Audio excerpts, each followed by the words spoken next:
نحمده ونصلي على رسوله الكريم أما بعد فأعوذ بالله من الشيطان الرجيم بسم الله الرحمن الرحيم يا أيها الذين آمنوا ليبلونكم الله بشيء من الصيد تناله أيديكم ورماحكم ليعلم الله من يخافه بالغيب فمن يعتدى بعد ذلك فله عذاب أليم يا أيها الذين آمنوا لا تقتلوا الصيد وأنتم حرم ومن قتله منكم متعمدا فجزاء مثل ما قتل من النعم يحكم به ذوى عدل منكم حديا بالغ الكعبة أو كفارة طعام مساكين أو عدل ذلك صياما ليذوق وبال أمره عفى الله عما سلف ومن عاد فينتقم الله منه والله عزيز ذو انتقام صدق الله العظيم.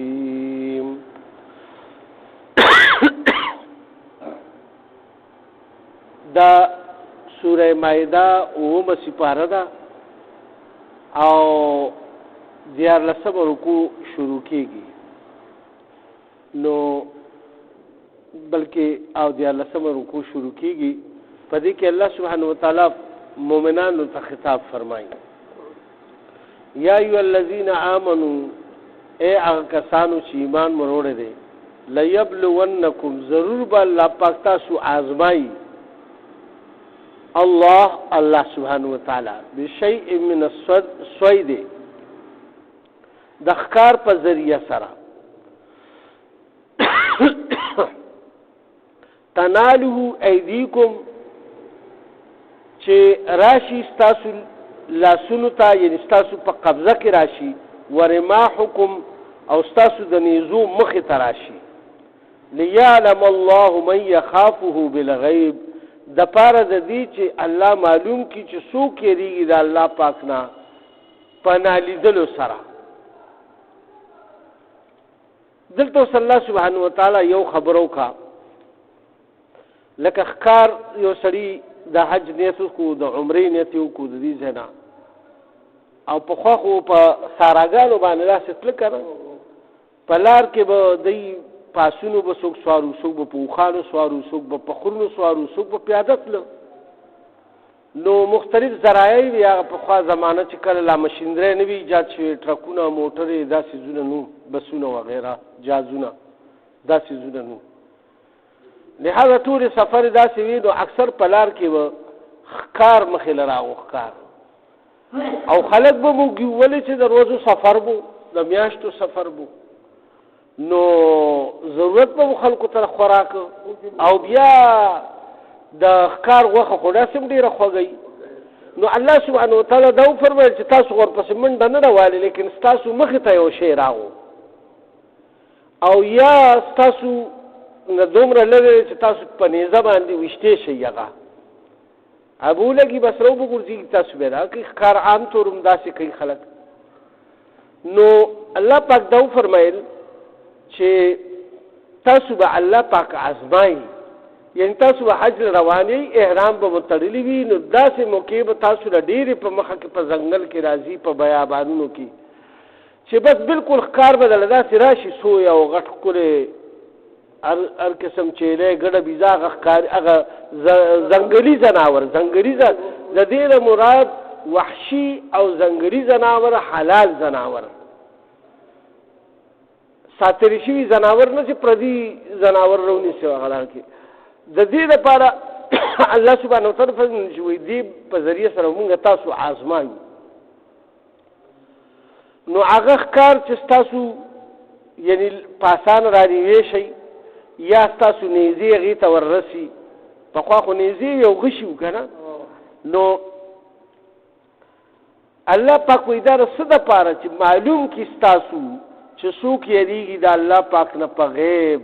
یعنی الله خو موږ وینو نه که نه چې الله دلته موجود دی، خو د الله د یرې نه یو کار، یو غلط کار نه منې کېدل، دا د الله یره ده. اوس په تنهایه کې یو سړی ناست دی، هېڅوک هم ورسره نشته، او ده ته یو موقع میلاو شو د غلط کار، او دی وایي یا الله ته خو ما ویني، او د الله د یرې نه هغه پرېږدي.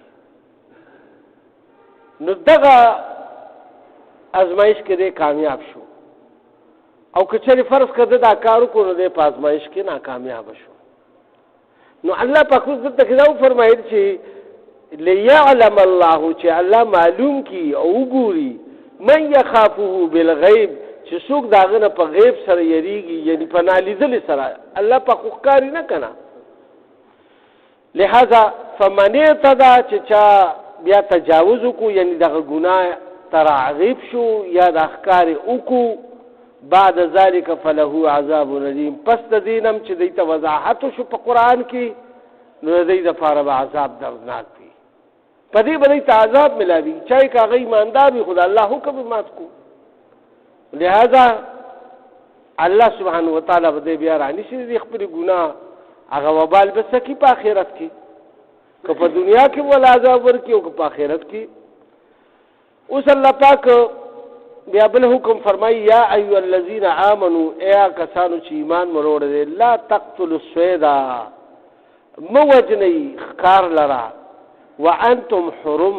په داسې حالت کې چې تاسو په احرام کې. نو علما او مفسرین دا لیکلي دي چې یعنی چاته به ښیي یم نه چې هغه دی لکه سویا او بل سړي احرام نه دی تړلی، حج له نه روان، او هغې ولي، نو دا هم حرام دي. ولې چې تا ورته ولې وکړل؟ خیر به م ورته نه، لهذا هغه که په خپله ولیدو په خپله وویشتو او بیا حلال کړو، زه به یې کوروي ورو تا ته کښې، خو بیا خیر دی. خو که تا ورته خولي نو بیا نه خیر. دلته کې هغه که وویشته ښکار یې وکړو په خپل هغه باندې تا ورته خولې ونه، سترګه روزه دې م ورته نه راوړې. ګورې سترګه روزه هم یو اشاره ده چې داسې کې ته ورته، او د هغه دې خوا ګوري، ته ورته داسې کې، نو هغه به دې خوا وګوري، نو هغه به صحیح کړي، ورپسې به دو کړي او بس به وړي. یعنې څه دا په تا باندې. ومن قتله منکم متعمدا، او چې چا جان بوجھ کر ووجلو، یعنی دغه او مړ کو، فجزاء مثل ما قتل من النعم، نو جزا به د دې وي په مثال د هغه څیز چې قتل کړي وي، یو زناور به دې ذبح کوي د هغې په مقابله کې. مثال د سویه وویشته، سویه دا غټه سویه ده، چیلې ګړې بیزې غونتې چې وي، نو د هغه ځای علاقې خلک به بیا هلته به بیا د تپوس کوي چې بی د دې څه قیمت دی. که چېرې د ګډې بیزې عمره قیمت وي، نو لاړ به شي، نو په حرم کې به بیا ګډه یا بیزه دا به واخلي او هغه به هلته ذبح کړي. او شترمرغ دپاره دا دی چې دی به اوښ ذبح کوي، اوښ د ده دومره لوی دغه دی. دغه شانتې د بعضې څیزونو دا د قیمت په لحاظ سره به بیا د هغې دغه کوي. او که چېرې فرض که قیمت یعنی هغه کم علاقه کې چې تا دا ویشتې، نو د هغه د قیمت به بیا هغه به حسابېږي. دا نه چې لکه اوس مثال یو شی دی هغه په عربو کې ګران دی او دلته ارزان دی، نو ته به د دې ځای بیه نه اچوې، ته به د عربو اچوې. یا دلته کې ارزان دی او هلته ګران دی او تا دلته یو کار کړی دی، نو بیا به د دې ځای خیر دی اچوې. خو چې کوم ځای کار شوی دی، د هغه ځای معتبر، د هغه ځای مطابق به کار وکړې. نو الله پاک فرمایل چې بیا به د هغې مطابق به ته دغه کوې. او مفسرینو حضراتو بیا د دې په تفسیر کې دا لیکلي دي که فرض که تا ته ځناور بیا نه میلاویږي، لکه هلته ګډه بیزه څوک نه خرڅوي، نی داسې وخت راغو نه میلاویږي، نو بیا څه چل به وکړي چې د هغې قیمت تا ته وښودلی شو چې یاره دونه ریاله یا دومره پاکستاني روپۍ د دې قیمت جوړېږي، د هغې به بیا ته غنم والې یا به نور خوراک والې هغه به په مسکینانو تقسیم کړي، هغه خیرات کړي. دلته کې الله سبحانه وتعالی دا وفرمایل یحکم به، الله فیصله کوي په دې سره، او دا هو او فدا فیصله په دې د دې فیصله به څوک کوي ذوی عدل دو منصفان منکم استاسنا هدیا بالغ الکعبه او دغه هدیه به بیا رسول شي کعبه شریفه ته دلته بیا نه ورکوي دا هدیه به تاسو بیا الته خیرات کوي دا غزه په خلکو باندې او کفاره یا به بیا دغه کفاره ورکوي چې څومره قیمت نه داغي به یا غنم یا بل چې کوم داغي مسله روزي داغه برو باسي طعام مساکین یعنی مسکینانو باندې به طعام خوروي چې څومره پیسو لکه مطلب لز روپو غساروي راځي نو د لس روپو خوراک واخلي او هغه په مسکینانو باندې وخوري ها نو بس نقد بیا غنم ورکه یا سداسي خودل ته طعام مساکین الله پاک فرمایلی دی واو خو الته غریبانو لورته او عدل ذالک یا داغي برابر صيام ليذوقا او یا روجي بني سي بیا داغي مطابق لکه دا یو فدیه چې کمدانو مثال 2 کیلو غنم دي 2 کیلو په سر کې او بیا ته یو روجه نيسي او مثال 100 کیلو غنم شنو 50 روجي بني سي او چې 0 کیلو غنم شنو بیا به 100 روجي نيسي 500 روجي بني سي نو دا په دلته دا حکم ولک الله دې کې الله پاک کوئی چې تاسو ته اوس دلته الله پاک دا ورست دا اوس پسې څه فرمایي دې ته چې پوره وخت سره کې دي کنه نو آیات په پوره وای ځکه چې د نیمګړي آیات یا مسالې سهل نه روزي او نه پاغي باندې سره پیږي الله پاک اول دا فرمایل چې الله پاک او ازمای د دې په ذریعہ سره تاسو چې څوک د الله نه یریږي او منی شي د دې کار نه په خپل نفس باندې کنټرول کی دا زناور د احکارونه کی ولی حلال شي دی الله پاک حرام کړي دغه وخت کې ته حرام کی بس ته نه کې او تاو کو نزل تک الله پاک فرمایي چې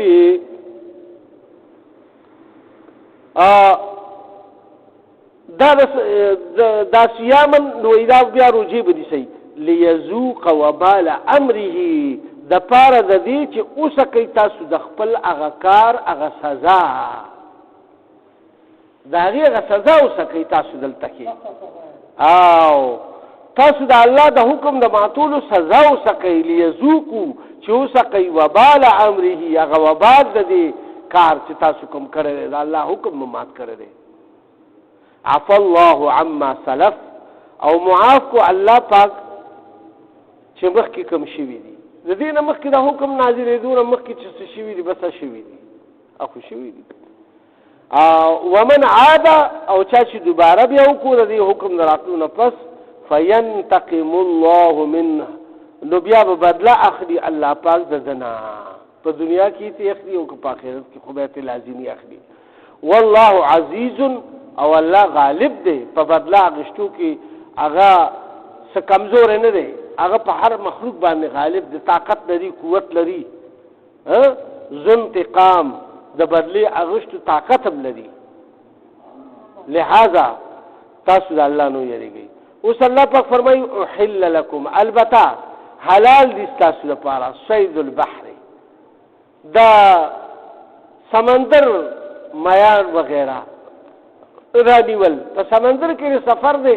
میان راځي سورو ته وو خو بس خمدار بغیر تعالی دي وګوره دا الله پاک امتحانات دي کنه چې د ځنګل زناور در باندې حرام کو د سمندر زناور هغه در باندې حلال کو بس الله اختیار دی نو وحل لكم حلال کستاسو د پارا صید البحر دغه خکار د سمندر وطعامه او خوراک داغي متاع لكم فائدې دي تاسو لپاره وللسياره او د مسافرانو لپاره کنه او بیا الله پاک فرمایي حرم علیکم او حرام کړی شوی دی په تاسو باندې صید البر داغه خشکه هغه خکار دا وچی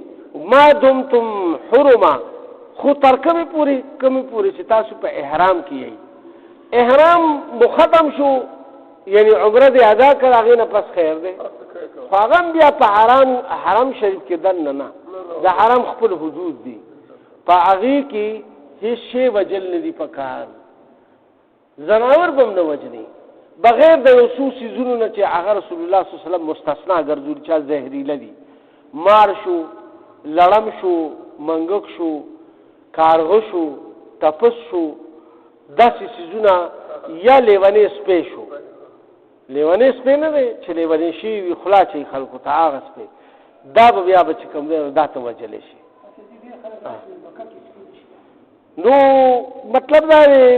کم دي که نه هلته نه دونه دغه نه کوي د دې دونه خیال هغې نه ساتي هغې پرېږدي نه که نه ما دمتم حرما نو دا تر هغې پورې چې کومې پورې تاسو په احرام کې یئ واتقوا الله او دې سره سره د الله نه یریږئ الله څه څیزونه تاسو ته حلال کړ څه در باندې حرام کړ نو که دا یو څو ورځې تاسو میان وخورئ نو څه چل به وشي مه خورئ که نه غوښې د چرګانو غوښې او د دغه غوښې مه خورئ که نه کوم چې وحشي ځناور دي کوم د مارغان شو یا هر قسم ښکار والی شی مه خورئ که نه او که بل چا کړي وي تاسو ته کېښوا خیر دی خو تاسو به نه په خپله رانیسئ نه به ورته ښیئ بس دغه شی دی واتقوا الله او یریږئ د الله نه الذي الله پاک هغه ذات دی الیه تحشرون چې هغه طرف ته به تاسو ټول حاضرېږئ قیاما للناس دا ناخه جعل الله الكعبه ګرځولې دا الله سبحانه وتعالی دا کعبه البیت الحرام چې کور د حرمت والا دی دلته الله سبحانه وتعالی د کعبه شریفې ذکر کوي مفسرین حضرات لیکلي دلته د بیت الحرام الله پاک ولې دا ټکي ذکر فرمایلو په دغه زمانه کې یو بل کور کعبه وی سلورګوټه یو کمرې ته مکان چې سلورګوټه وي بالکل دا اوس مستطیل دی که نه سلورګوټه دی نو کعبه الله سبحانه نو داسې یو بله کعبه یمامه وه په دغه علاقه کې چېرته بل ځای عربو کې نو لهذا الله پاک دې سره دا ټکي ولګولو چې بیت الحرام چې کوم دی نو هغه کعبه ته مراد دی یعنی د الله دا خاص کور چې په مکه معظمه کې دی دا ته مراد دی لہذا قیاما للناس دا سره الله پاک ګرځولې د اجتماعي مرکز محور د خلکو د پاتې کېدو ځای والشهر الحرام او هغه میاشتې د حرمت والا والهدیه او د قربانۍ هغه ځناور هدیې چې ورته وایي مونږه والقلائد او هغه ځناور چې د هغې په مرۍ کې هغه پټې ځوړندې کړي شوي د هدیې په تور باندې کعبې شریفې ته روان وي او دغه یې نښه وي ذلک دا د دې لپاره لتعلمو چې وپېژنئ تاسو ان الله بېشک الله چې دی یعلم ما فی السماوات و ما فی الارض چې الله سبحانه وتعالی ته خبرداری دی یعنی خبر دی هغه د هر هغه څه نه چې په اسمانونو کې دي او چې په ځمکو کې دي وان الله بكل شیء علیم او الله چې کوم دی هغه په هر یو څیز باندې علم لري او د هغه په علم کې دی هر یو شی اوس دلته کې الله سبحانه وتعالی د کعبې شریفې حرمت بیان کو د کعبې حرمت دومره حرمت ته چې یو دشمن هم تعالی مخې راغو ته به هغه ته غږ نه کوي د پلار قاتل دی د رور قاتل دی د دې نه غټ څه نشته که نه د زوی قاتل دی مخې راغو ته به هغه ته غږ نه کوي ولې چې دغلته اوس ستا د ایمان هغه دغه دی یعنی الله سبحانه وتعالی ازمایش کوي ستاسو یو شی د هغې نه بس تا الله پاک منې کړی یو ځای کې تا الله پاک منې کړی هلته به لاس نه اوچتی یې کړه اوچتول خو بس حرام دي که نه او دلته بل الله پاک دا وفرمایل چې دا جعل الله القابة البيت الحرام قياما للناس دا د خلکو د پاره الله پاک د فائدې زم ګرځولې دی او د امن زم ګرځولې دی څومره چې کفارو د اسلام نه مخکې د دې قدر منزلت د ټول عرب خلکو په ذهن کې د کعبې شریفې نه به چې څوک راتله یا به څوک ولتله، یعنې د الله پاک چې وفرمایل چې د کوم څاروي په مرۍ کې نښه وي، نو دا به چې چا به قرباني ومنله یا حج له به تلو، نو هغوی به دا یو رواج و چې هغه به یو څېره یا یو بندی غوندې په مرۍ کې واچوله او نه بس دا به یو نشاني واچوله. هغه وخت نشاني و، اوس خلک خشته کوي، اوس د خلکو مقصد بدل کو. مقصد د هغوی به دا و، هغوی کې یو ډېر لوی مقصد و، لارې پر امن نه وي، ډاکوان ورځی کې لوټېره قتل و غارتګري ډېره وه، بس په لار به تېرېدې، په کومه قبیله چې به تېرېدې. ستاسو پر افغانستان کې یو وخت داسې راغلی و چې د یو ځای نه به بل ځای ته تلې، نو بس په لار کې به خلک ناست وو، پاټکونه به یې چوړي او بس خو چې بس کوم ځای ته به لاړې دونه پیسې ورکړه، ټکس ورکړه، دغه ورکړه، او هر یو سړي چې کوم ځای به خپل حکومت جوړ کړی په هره ضلع کې په هر علاقه کې بس کلي والا به بس یو خپل دغه جوړ کړی او بس کوم ځای نه به تېرېدې هغوی به له څه ناڅه اخېسته، او بعض ځای نه به داسې وي چې بس پوره به یې خالي کړي. نو دا خو هسې ضمن کې خبره راغله، خو دا مثال مې تاسو له درکړو چونکې دا اوس په دې اوس زمانه کې خبره تېره شوې، ځکه مې تاسو له دې مثال درکړو. هسې دا د په عربو کې عام دستور و چې چا پر امن سفر نه شو کولی، نو چې پر امن سفر چا نه شو کولی، نو هغوی به داسې کار وکړو چې یو بندی به یې په خپله غاړه کې واچولو او د هغه څاروي یې واچولو، نه به هغه څاروي ته چا غږ کولو د حرم کعبې د وجې نه چې دا د الله کور ته روان دی، او نه به هغه ته غږ کولو چې دی حج له روان دی. په هغه وخت کې هم دا دومره حرمت و. او الله پاک دا په سورې قریش کې دا فرمایلی دي چې یعنی مطلب احسان یې کړی دی په قریشو باندې الله پاک، چې یعنی تاسو یې په امن کړي یې، نو ځکه تاسو چې کوم دی نو په دې کې چې کوم دی نو په دې عربو کې کولو ګرځئ، او مطلب دا چې خپل سفرونه کوئ او خلک ستاسو قدر او عزت کوي د دې کعبې د وجې نه، او د دې کعبې چې کوم دی تاسو عبادت کوئ چې تاسو له هغه رب یعنی په لوږه کې روټۍ هم درکوي او امن یې درکړی دی. امن خو ډېر لوی شی دی که نه، ډېر دولت به یې در سره، خو چې امن نه وي ټوله شپه به غریب داسې به ناست دي، اوس را باندې ډاکوان راغه، اوس را باندې غله راغه، اوس را باندې دغه راغه، د شپې خوب کولی شي څوک، د ورځې هم نه شي کولی، هر وخت به په پیرې کوې ته، د ځان څوکیدارۍ به کوې، د بچو څوکیدارۍ به کوې. امن یو ډېر لوی دولت دی.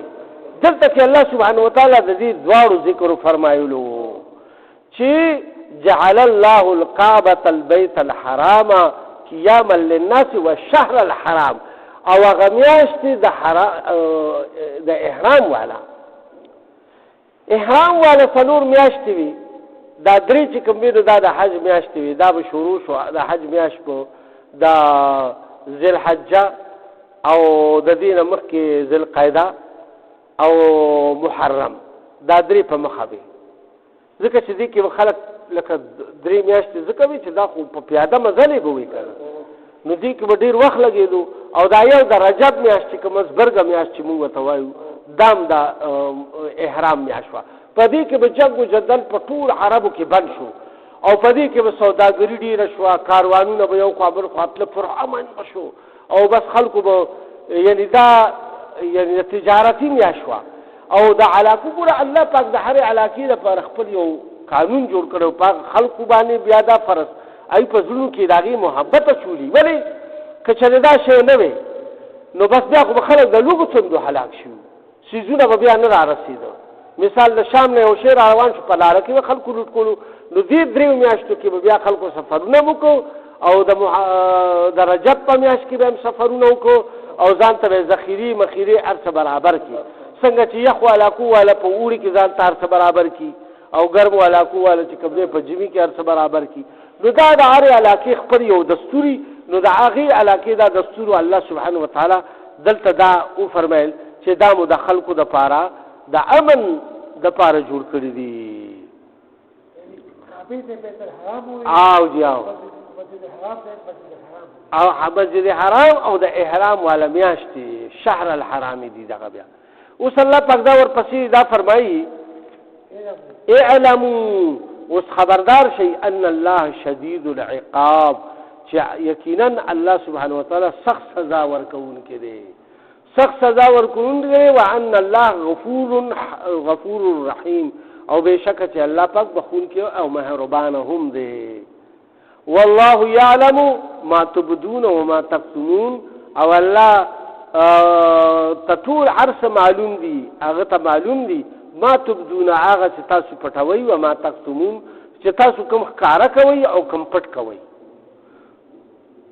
بیان کوي یا پټ کوي. قل لا يستوي الخبيث تاسو ته فرمایي اے پیغمبر علیه الصلاۃ والسلام لا يستوي الخبيث چې برابر نه دي ناپاک سيزونه والطيب او پاک سيزونه ولو اعجبك كثرة الخبيث اگر چې تاسو ته خخکاری یا په تعجب کې به مواچوي اگر ډیرواله د خبيث سيزونو د ناپاک سيزونه یا ناپاک خلق فتقوا الله ويريد الله یا اولي الالباب اے د عقل خاوندانو عقل او شعور لرلو والا لعلكم تفلحون خایږي چې تاسو فلاح ورسئ کامیابی ورسئ. او دلته کې الله پاک یو خبرو کوي کې اگر را اهم خبره را او عام خلک دا وایي چې دومره خلک چې په یو کار باندې راغون شي دي نو د دې نه مطلب دا شو چې دا ټیک کار دی. د دې لپاره الله پاک دا فرمایل چې وی ګوره ولو اعجبك كثرة الخبيث وی که اگر که تاسو په تعجب کې واچي دغه کثرت یعنی زیاتواله د خبيث د ناپاک سيزونو یا ناپاک خلقو. مثال اوس په دې دنیا کې تقریبا دا موږ لسو کالونه او 15 چې اونیم عرب خلق دي او اوس په تقریبا ساعتو تقریب شي یا سکمتو عربو ته او په دې کې موږ دا ورته چې یو نیم عرب مسلمانان دي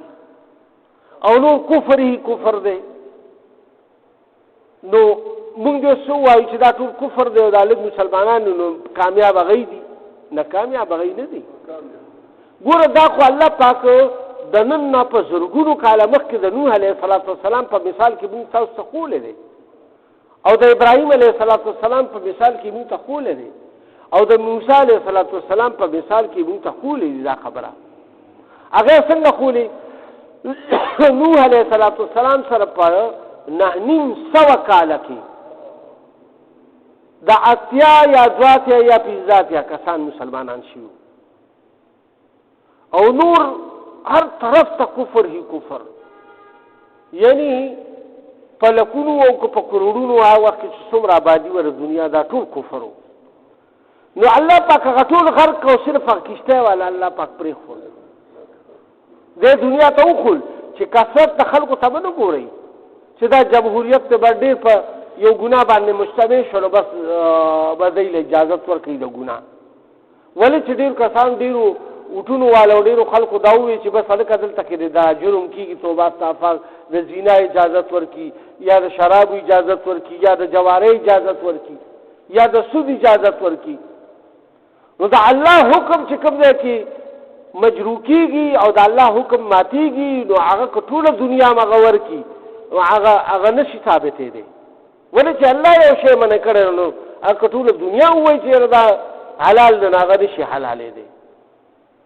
د دې لپاره الله پاک دا ظاهره کړي. بیا ابراهيم عليه السلام ټول درې څلو کسانو